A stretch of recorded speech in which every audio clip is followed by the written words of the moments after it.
Opa! Ei, gente, boa tarde. E hoje é boa tarde mesmo, porque agora são o quê? 3:30 da tarde do dia 15 de outubro de 2025, enquanto eu gravo esse podcast. Por que hoje é um dia especial? Porque hoje é o dia do meu aniversário, primeiro de tudo, 46 anos de idade, né? E porque hoje eu estou gravando o episódio que irá ao ar dia 16 de novembro de 2025, ou seja, eu estou recolocando aquele buffer, que eu acho que eu chamo de buffer de segurança, né? A minha safer zone, que é colocar os episódios, gravar os episódios com um mês de antecedência, de maneira, vamos dizer assim, não deixar que qualquer prejuízo, qualquer percalço atrapalhe a sequência de episódios, né? Então, assim, tô fazendo 46 anos, bom, eu já fiz, né? Tecnicamente eu fiz há um mês atrás. Se quiser mandar os parabéns, eu aceito de vocês, tá? Vocês não têm obrigação de saber nem nada. Se quiser mandar no comentário aí, qualquer coisa que seja, pode mandar. Então é importante porque é isso, meu aniversário, 46 anos de vida. Tá um dia de sol em Belo Horizonte, tem um Cruzeiro Atlético hoje à noite. Se tiver presente pra mim no Cruzeiro Atlético, vai ficar 1-0 pro Cruzeiro, e tá bom demais, né? Tô fazendo 49, 46 e gravando o episódio 56 pra vocês, o que também é uma coincidência numerológica que eu acho bonita, né? Acho boa, mostra um buffer também de 10 anos, vamos dizer assim, né? 10 unidades do que quer que seja. E como eu já disse, tô colocando aí um buffer de um mês entre a gravação e a publicação para vocês aí desse conteúdo, né? Eu tô andando aqui, reparando que o Eldorado é muito mais tranquilo do que nesse horário do que de manhã. Muitos carros estacionados, mas ninguém indo para lugar nenhum, né? Esperei estrategicamente até o meizinho da tarde para ver se eu pegava um calor menos intenso, porque BH tá ali nos seus 30 graus. Imagina como é que vai ser o verão nessa cidade, né? Bom, a vida continua com os perrengues de sempre. Dinheiro, ou no caso, falta de dinheiro, né? Mas ainda assim, no dia do aniversário eu tirei uma folga. Tem as folgas de campo, né, que a gente ganha. E aí, vou respirar um pouco nesse dia, aproveitar meu dia. E hoje eu só vou fazer coisas que eu gosto. E uma coisa que eu de fato gosto, e eu acreditem em mim, tá? Eu pensei muito a respeito disso. Foi sim um momento de reflexão. Uma coisa que eu gosto muito é de gravar o podcast e de divulgar meu conteúdo, né? Então é uma coisa que sim, eu vou continuar fazendo nos meus termos, do meu jeito, no meu prazo, do jeito que der pra fazer, tá certo? E hoje, eu sei que eu deixei vocês num cliffhanging, né? Num cenas dos próximos capítulos no último episódio. Não é o tipo de coisa que eu faço, que eu planejo, nem nada, mas foi a maneira como o papo evoluiu, né? Então, hoje eu vou continuar falando da questão de como que você reimaginar, não é bem reimaginar, como você mudar o seu ponto de perspectiva com relação ao jogo obriga mudanças no sistema de regras. E eu vou falar especificamente dessa situação onde a gente tem classes de personagens, de aventureiros e as respectivas, digamos assim, profissões atreladas, né? Então, cara, vamos lá. De onde que esse raciocínio emergiu, né? Surgiu? Onde que ele começou? Qual que foi a faísca disso? A faísca disso foi a boa e velha evolução horizontal. Foi a evolução que a gente pensa para fora da noção da evolução vertical, evolução de níveis. A evolução horizontal pode ser explicada assim, nesse ponto aqui, para esse objetivo aqui, nesse contexto, pode ser explicada como sendo a evolução do personagem no cenário, e não do poder do personagem, mas a evolução da conexão do personagem com o cenário.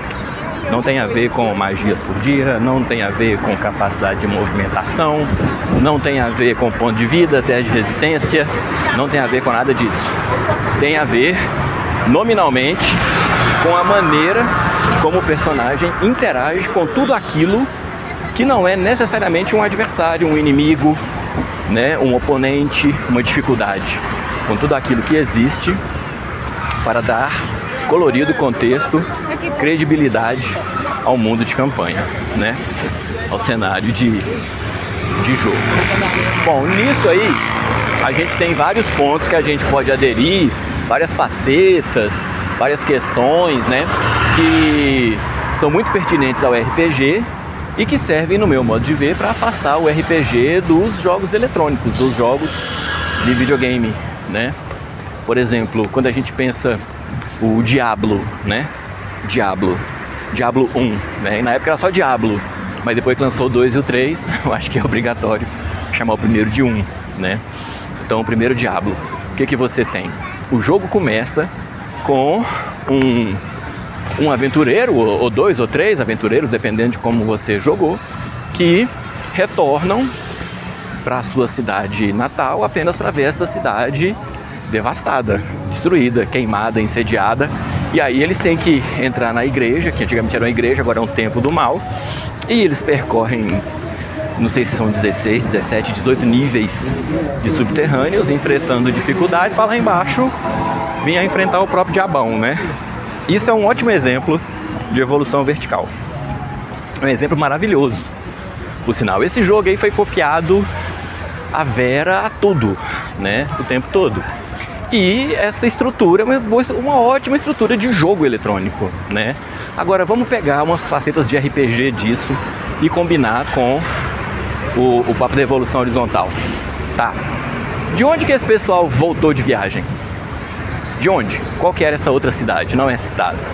Então você tem Tristram, que é o vilarejo deles, e tem essa outra cidade, né? Tristram 2, Nova Tristram, né? Tristram de lá, Tristram do Norte, né? Tristram do Sul, sei lá, e eles estavam nessa outra Tristram, pronto. Eles eram de Tristram, foram para outra Tristram e voltaram para Tristram. O que é que eles foram fazer? Não, ninguém sabe. Ninguém sabe. Não é citado. Não tem motivo. Eles foram visitar a família, eles foram entregar uma mensagem, eles tinham uma festa, um baile, eles foram. Não diz, né? Qual foi o resultado da viagem? O que eles trouxeram de lá? Também não é dito. E pelo que tem no inventário deles, não trouxeram nada. Umas moedinhas à toa, as famosas 100 moedas de ouro, se eu não me engano, e mais nada digno de nota. As roupas do corpo, um equipamento básico ali e umas moedinhas de ouro, tipo umas 100 moedas de ouro. Então assim, não tem nada a respeito do personagem. O que tem é basicamente a evolução vertical, a evolução por níveis, a evolução da galera naquilo que o jogo é pertinente, né? Naquilo a que o jogo se refere, que é ganhar níveis, matar monstros para ganhar itens, para matar outros monstros, ganhar outros itens, ir melhorando a sua capacidade de matar monstros e ir melhorando a sua capacidade de ganhar itens, até que chega o ponto que você enfrenta o vilão do jogo, na dificuldade normal, na dificuldade Nightmare ou na dificuldade Hell, o que presume que o pessoal que criou o jogo sentia que as pessoas iam querer jogar aquilo mais e mais vezes, descer a masmorra, os 17, 18 níveis da masmorra, mais e mais vezes, né? Então, o jogo não quer saber desse conteúdo. O jogo não quer saber da parada, de onde que os personagens vieram, o que eles foram fazer, e etc e tal. Qual que era a profissão deles? Qual que era o lugar deles na cidade? Qual que era a casa deles que pegou fogo? Ou a casa deles não pegou fogo? Onde que eles moravam? Né? Porque eles chegam e o taverneiro conhece. E ele fala: "Thank goodness you've returned." Ou seja, graças a Deus vocês voltaram. Ai, onde que era a casa deles então? O que eles perderam? Por que eles não encontram nada que era deles na masmorra? Né? Isso tudo são traços de evolução horizontal aos quais o jogo não se refere, porque o jogo tem um outro objetivo. O Diablo 1 tem um outro objetivo.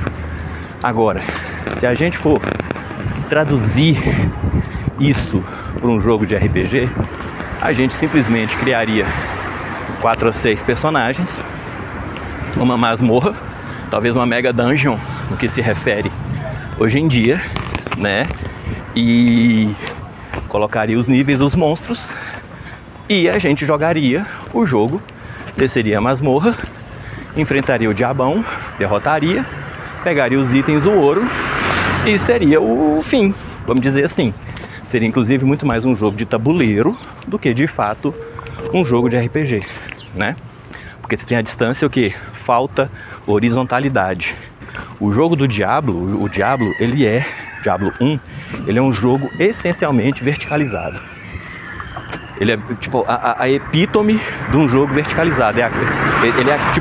Ele tem todos os elementos quintessenciais, né? Ou o elemento quintessencial dessa verticalização. Então, nele, a gente não encontra praticamente nenhum elemento de horizontalidade, né? Agora, quando se traduz isso para o RPG, fica difícil, porque você precisa de elementos de horizontalidade. Você veja, se você pegar o jogo do Diablo, colocar num jogo de tabuleiro, você vai jogar esse jogo de tabuleiro tantas e tantas vezes. Do mesmo jeito que você jogou, provavelmente, o jogo Diablo de computador, de videogame PlayStation 1, né? Várias e várias vezes. Agora, enquanto um jogo de RPG, você jogaria esse jogo várias e várias vezes? Você jogaria essa aventura várias e várias vezes?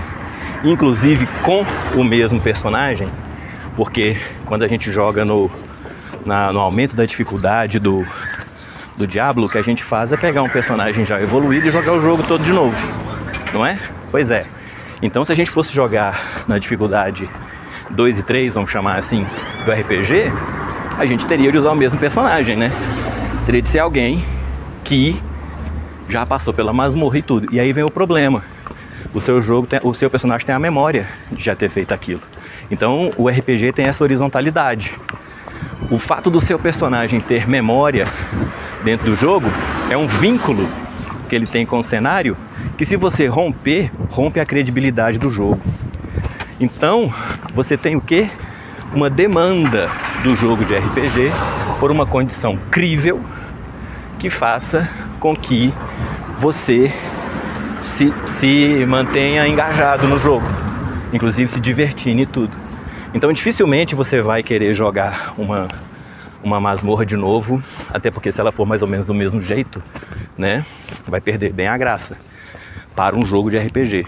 Já para um jogo de computador ou de tabuleiro, isso não é necessariamente verdade, né?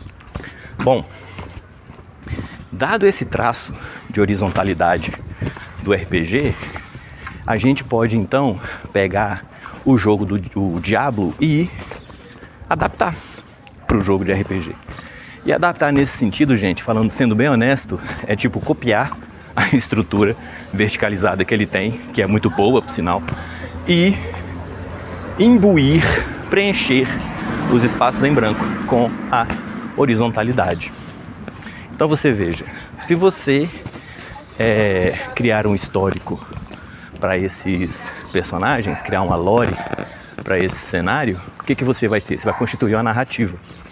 Você vai sair meramente do jogo, do apertar botão, do rolar dadinho. Você vai ter que construir uma história, como se fosse um filme. Então, se você constituir um filme, um roteiro, um drama, uma comédia, o que quer que seja, você tem que traçar essa horizontalidade. Você tem que criar esse mundo crível. E nesse mundo crível, se o seu personagem tinha uma coisa, nós estamos falando de Diablo, o jogo mais simples do mais simples. Se o seu personagem tinha alguma coisa para fazer fora da cidade e retorna, isso indica, gente, que ele tinha uma profissão. Isso indica que ele tinha um lugar no mundo, tá entendendo? Que não tinha a ver com entrar em masmorra. Ah, Exxon, como é que você sabe que não tinha a ver com entrar em masmorra? Muito simples. Você começa o jogo no nível 1 com 0 XP. Você nunca entrou na masmorra. Você não começa no nível 7, no nível 6, no nível 3. Você começa no nível 1. Você vai matar monstrinho pela primeira vez na sua vida. Você tá entendendo? Então é isso. Aí, se você, o personagem, tinha um lugar para viver na cidade, esse lugar tem que constar. Ele tem que estar lá, tem que estar destruído, tem que estar intacto, ele tem que existir. O lote, vamos chamar assim, né? A coordenada, ou sei lá o que, o ponto no espaço. Se seu personagem saiu da cidade, ele tem que ter um o que ele foi fazer, enquanto não aventureiro, vamos dizer assim. Então, quando você começa a pensar a partir de um jogo tão simples quanto Diablo, você começa a enxergar o seguinte, cara, não faz muito sentido que aventureiros tenham por profissão ser aventureiros. Não faz sentido. Não faz sentido, a não ser que eles sejam genuinamente aventureiros, pessoas que aprenderam o que aprenderam dentro de uma aventura, que não tem outro jeito de desenvolver determinado conjunto de habilidades, exceto dentro de uma aventura. E isso não é verdade dentro do jogo de RPG. O que a gente tem no jogo de RPG, qualquer sistema que seja, é que as habilidades são desenvolvidas em algum outro lugar, em algum outro tempo, no que o pessoal chama de downtime, eu vou chamar de repouso, tá? Período de repouso, período de descanso, o que quer que seja. Eu vou evitar usar a expressão downtime, tá bom? E essas coisas aprendidas no período de descanso, no período de repouso, fora da masmorra, de uma maneira ou de outra, acabam por encontrar alguma utilidade quando os personagens vão para dentro da masmorra. E aí, o que você tem? Você tem que ter um conjunto de habilidades que os personagens desenvolvem dentro da masmorra, que só tem uso dentro da masmorra. Que quando você sai, não tem mais o que fazer com aquilo, ou praticamente não existe. Então, a partir disso, quando eu percebi, quando eu raciocinei em cima disso, cheguei a essa conclusão, qual que foi a minha decisão? Olha, os personagens vão ter suas classes, vamos dizer assim, né? Não sei se a palavra é classes, tá? Eles vão ter suas capacidades, né? Eles vão ter seus conhecimentos e esses conhecimentos serão mais como uma profissão, uma coisa que você faz, tipicamente. E eles vão ter um crescimento vertical nisso, ok, tudo bem, desenvolvimento em níveis, mas para ser um aventureiro, eles terão de obter níveis como aventureiros. Por quê? Porque existem várias maneiras de um mago ser um mago. E ele não precisa necessariamente ser um aventureiro, sabe? Mas não existem muitas maneiras de um aventureiro ser um mago, exceto se ele já for um mago no começo do jogo, ou se no meio do caminho ele decidir adquirir aquela capacidade, vamos chamar assim, o que reflete mecanicamente na aquisição de um nível de mago. Então não tem um vínculo direto entre explorar uma masmorra e pertencer a uma classe de personagem. Em princípio, um conjunto de pessoas poderia ser simplesmente uma companhia de exploradores de masmorra, desbravadores de masmorra, de ermo, do que quer que seja, e não ser ladino, não ser guerreiro, não ser sacerdote, não ser druida, bardo, não ser bárbaro, não ser nada disso, tá? Você precisa simplesmente ter a curiosidade e o talento para sobrevivência, vamos chamar assim, de entrar no lugar, sair desse lugar. Só isso que você precisa. Você não precisa conjurar magia nem nada. Então, o que eu fiz? Eu separei o que seriam os níveis de aventureiro do que seriam os níveis de classe personagem. O que seria o nível de mago do nível de aventureiro.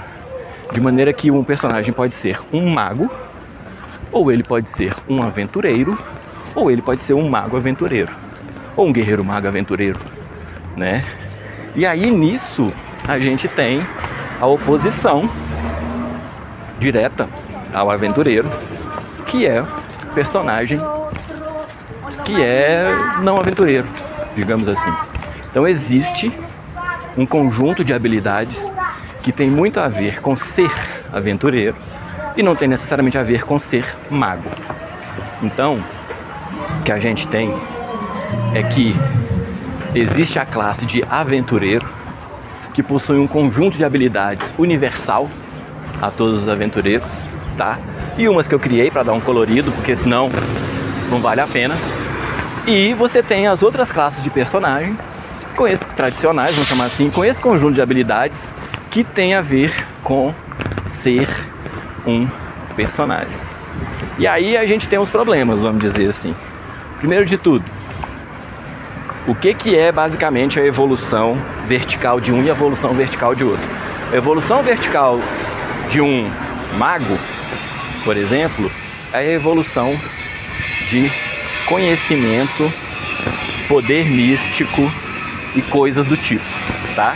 A evolução de lidar com a sociedade da perspectiva de um escolástico, né?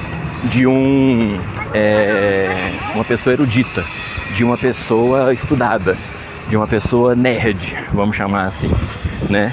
Então, quando um personagem ganha pontos da perspectiva de um mago, ela não ganha, o personagem não ganha ponto de vida, por exemplo. Não melhora ataque. Também não melhora defesa, não melhora teste de resistência, não melhora nada disso. Ele vai melhorar as habilidades de mago. E como que um mago ganha ponto de vida? Como que meu personagem é mago, ele tem 2 pontos de vida, ele é um arcano dos mais poderosos do reino, mas ele só tem 2 pontos de vida. O que eu faço? Você continua onde você está. Você não vai para dentro da masmorra. Por quê?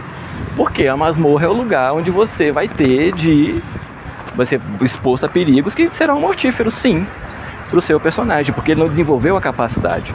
Ah, beleza. Então, peraí, eu tenho um mago de primeiro nível, ele tem os mesmos 2 pontos de vida, tá? Como que eu faço para ele ganhar ponto de vida? Bom, você vai para uma masmorra. Mas o que vai ter dentro da masmorra que vai me fazer aprender ou aprimorar essa capacidade de resistência do meu personagem? Simples. Ele vai perceber que existem determinados perigos que dentro da escola de magia dele não são óbvios que existem. Segunda coisa, ele vai aprender através da interação que determinados perigos você simplesmente não deve se aproximar. Terceira coisa, se ele tiver contato com outras pessoas de outros pensamentos, né? Porque mago é mais ou menos todo mundo do mesmo jeito, né, gente? Pensa um grupo de médicos. Eles pensam mais ou menos do mesmo jeito. Eles estudaram, se bobearam na mesma universidade. Tiveram os mesmos professores. São treinados para pensar mais ou menos da mesma forma, agir da mesma forma, se comportar da mesma forma, etc, observar os mesmos fatores, etc, etc, etc. Agora, se seu personagem é um mago e entrou numa situação onde tem ali um tocheiro, né, um provisionador, um nobre, um ladino, um tanto de gente diferente lidando com um ambiente diferente, ao perceber, observando como que essas pessoas estão lidando com o ambiente, ele já está automaticamente se beneficiando desse aprendizado, né? Então, o seu personagem pode obter pontos de vida ao subir de nível como aventureiro, porque ao participar de uma aventura, ele ganha níveis como aventureiro. Ah, então, só de ver alguém se estrepar numa armadilha, meu personagem fica mais forte. Não. Primeiro que eu estou dando um exemplo. Segundo, lembra que ponto de vida não é necessariamente ponto de dano, né? Não é necessariamente resistência física, vigor físico.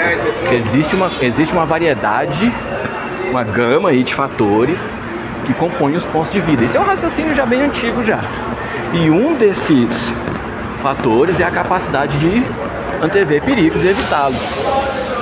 O que um mago de primeiro nível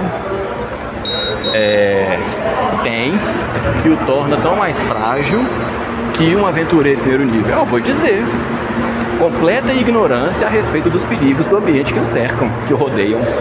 Do mesmo jeito que um aventureiro estaria exposto a uma quantidade de acidentes possíveis em um laboratório arcano que um mago simplesmente não estaria, um aventureiro andando num corredor de masmorra não tem o menor traquejo para se prevenir de quaisquer incidentes que sejam.